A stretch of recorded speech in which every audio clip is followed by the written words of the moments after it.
Salam alaikum, an balma malien, on fo ko barkada balma keno benga do amara sila je recherche bien samedi 23 septembre 2023.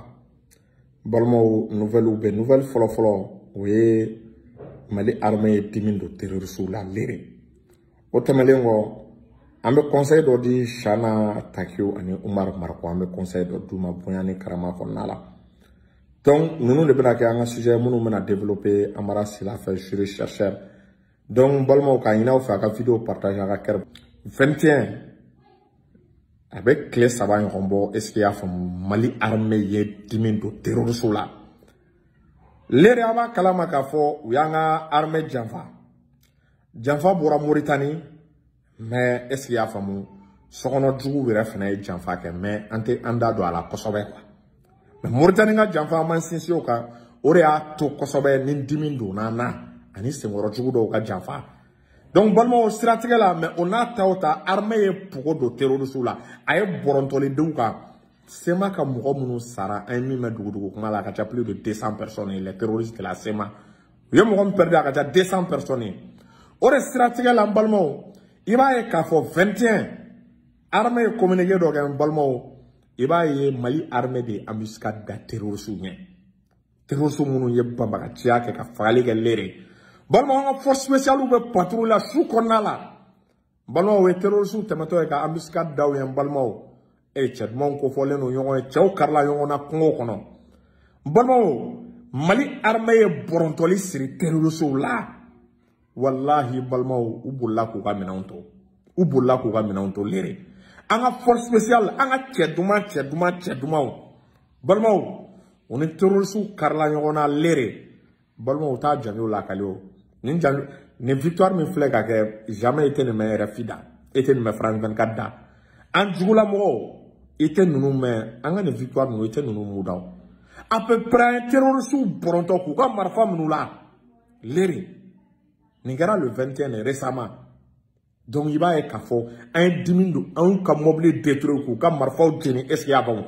Quand terroriste tchèdou fera Mali armée la mouko, quel est le womin blessera? Allez kalama wakashi. On a armée professionnelle, on a armée équipée nous, on a armée à flanter. Nous tu sais qui doit France comme ne s'est billah ya me wakati na. Ore la mbalmo asimi gota kulonga lente. Aga discours là, asimi gota mi fois aga discours là. Comme Mali territoire terre antérieur mais occupé. Comme Mali ka armée ka marabe pour le Mali territoire fantan nani beka balmo akera malien penyana esia famu donc koraba ira ka fo kana kan fenbe kan nunu bebe di ama Mali ba ka kan be récupérer Mali armée be ta yoro aji ametan an ya labe an kora wa ma bara de ni terroriste fenfe yi joyen balmo ambi chechi terroriste fenfe Mali joyen ambi chechi ka progresser esia famu ore stratégie la iba ye ka fo armée be ka ni victoire men balmo iba ye ni victoire mandi chamaye ni victoire parce que ni kera sabe foko asimini shogal nunu Sadio Camara nunu ku ni to soro victoire men gara we victoire c'est-à-dire Amadou Toumani Touré ni ibe ka desera mina be foko asimin goita nunu yake o to kama biba kalama ko twabo ale ni malien do balmo ou communication me katani ñoy rek ou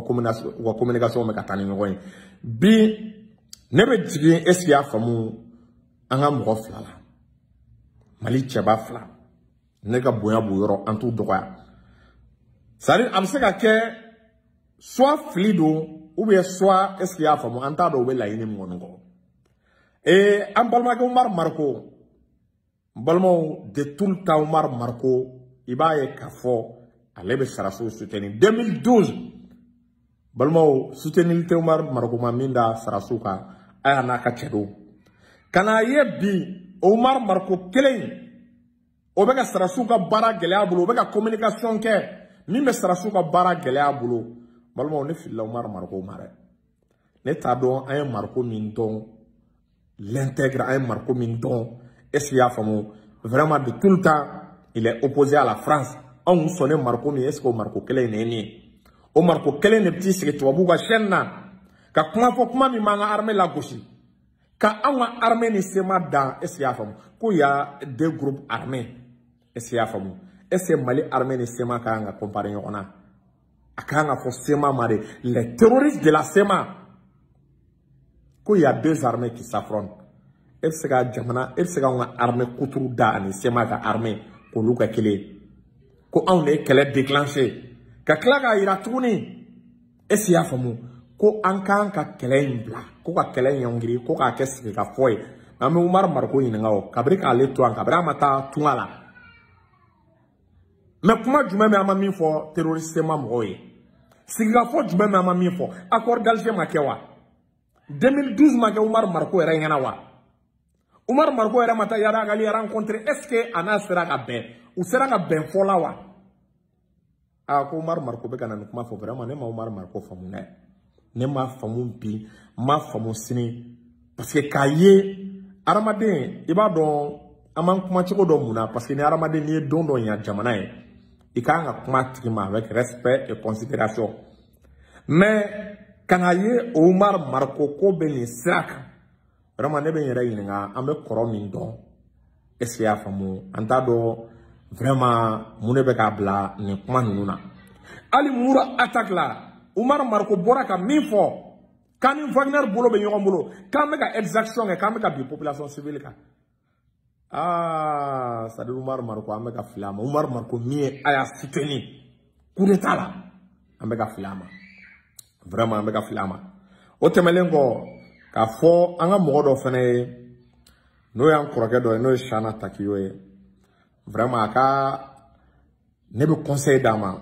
amtena fo ibaro bebse ka conseil di ñoxoma quoi maintenant faut me communication bara foyer parce que amena a domaine na quoi mais amba akli am contexte do la bi a kuma chugo na ma kolosi jugu be ka kuma minga iba kalama ka be do kuma chugo de la iba surata kalama parce que bi ka damne munisma la kana se bi francima o be fin fla de ko kabri munisma ka wakati muna mali munisma ge ni Mali willa terroriste kele la ministre de wili ka fora pour que a armée exaction ga une population civile fara a une dimsonu fara ama terroriste fara ameka bi population ga ko ka minam la abado mo kela objectif mina pour que Mali armée ka opération militaire dabla pour que Mali armée ka opération militaire cesse on bo bi ayaye esia famu Mali armée ay ministre gen akele ga ministre gen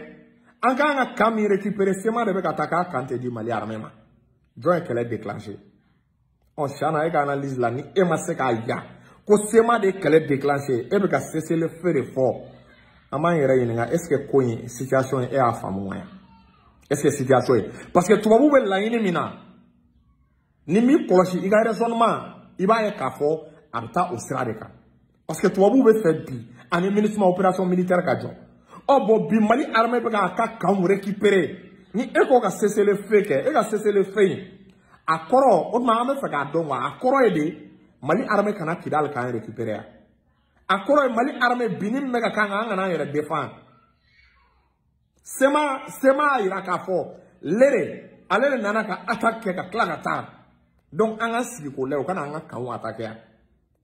Donc nebe shana yinga kaka anjabi ay ni yoro tika la sama ko donc ko shana te fa angata kidala ko shana ko accord d'Alger ko kabri 7 ans kambe ka appliquer est-ce ya famu est-ce ka sera ka ke sababu e Mali kele ka banwa a sera ka ke sababu e terrorisme ga ba insécurité ga banwa san wolon vlaf accord mi ma se ka sécurité ba on bien fora ko Mali be ka kan récupérer o kan récupérer tola olu de be ka Mali armée kele Mali armée te ka ta bisema ka position ga Mali armée beka fon fenke o de kamu beka dama abolu lakana na e jihadiste ou terroriste ou romna abe olu bombarder mais Mali mi toi yere makata sema ka position attaquer est-ce que chana be ne kalama ne madala na be ni yoro kalama ku ka ni yoro fo chana vraiment ni yoro la anga boya ba yoro la vraiment mais communication aka I kolosi ni yoro la parce que tuba u be la yini ndore ko ni mi kolosi do be tuba u ga la yini ne ke indirectement o la yini te dorere o la yini te dorere o la yini de ka kele job asimiya yi ka kele te job Mali be ta ka kan récupérer ani sema ti yona en aucun moment parce que ni ko cesser le fait o ko yere ga ere ko ni ko Mali ni sema be kele la armée ka communiquer beta i ka laye a no ke moment armée ma foko ani sema be nyona mai na koro de be nyona parce que nango ngana ni sema be nyona o de la cessez le feu na demander mais on est terroriste de be nyona mais ame chana yini ko depuis quand dien woro jume a fora ko cessez le feu ke jamana état ani terroriste ke depuis quand Amérique France be ba foko ni terroriste te négocier on ma John terroriste be cessez le feu ke ah vraiment chana kaka ni woro la akani faraka analyse ka qu'on est qu'à cesser les faits que tu vas vous réunir. Que cela suppose qu'à cesser les faits avec les terroristes. Que cela suppose Mali armée en attendant quand on récupère. De un, quand on est Mali, quand le ministre est récogu comme de Mali. De deux, bien qu'on a. Il était jamana sur jamana mafo de faire le cesser les faits avec les terroristes. Que chara sona qu'on que c'est même au terroriste ou do. Ama il ngola na sonoma. Est-ce qu'il y a fond? Ou bien nama soma fane absega fo. Donc, les terroristes, il n'y a pas le cessez-le-feu avec les terroristes. Mais on te casse ma attaqué, on m'a tabissé ma Al-Qaeda, Bikidal, Mali armé m'a Kidal follow. Est-ce qu'il y a parce que accord be MINUSMA quand il est retiré, les MINUSMA est retiré, Mali ta drone à Kanye occupé en citation qu'elle est là. Donc, yoro, au même boulot qu'à force chana, à qui colocher une communication. En même temps, Malien bécan une communication d'abla. Car faut que c'est, ni qu'on cesse le feu. Au cours de o jamana den fila de bɛ ɲɔgɔn na bi Mali armée ka communiqué bɛ ani état ani an tile kelen m'a fɔ k'ani sema bɛ ɲɔgɔn na an ka ni terroriste o diɲɛ kɔnɔ mɔgɔ tɛ se k'a fɔ ko terroriste kɛlɛli k'i k'o dabila jɔn bɛ se k'a fɔ américain ye bi k'a ka terroriste kɛlɛli dabila k'a ka Al-Qaïda ɲinili dabila k'a ka Al-Baghdadi ɲinili dabila k'a ka a tɔgɔ état islamique ɲinili dabila est-ce que américain tile kelen ye Ben Laden kɛlɛli dabila américain de la ka demander k'u ka cesser le feu kɛ avec Ben Laden na France de là pour Kewa. Donc, on a sabali. Moi, je suis en communication ou quoi d'abla. On m'a fait état comme moi. Parce que va donc, moi, vraiment, n'était moi aussi encouragé, n'était pas encouragé. Parce que même si il y a quelqu'un dit, d'autres c'est la guerre, filer ou ma femme, on me chante mon tabla ou mina encore là. Est-ce qu'il y a femme? Donc, à quoi est resté malien fait bien. Ni sera qu'un bon, ni sera qu'un assimile nous soutenir. Jigi flatana asimi nunu ngore jigi flatana sogel nunu ngore jigi flatana nga sarasu ko nay nunu perdi c'est fini pour nous donc be bo vidéo ina ka kuma en bla salam alaikum.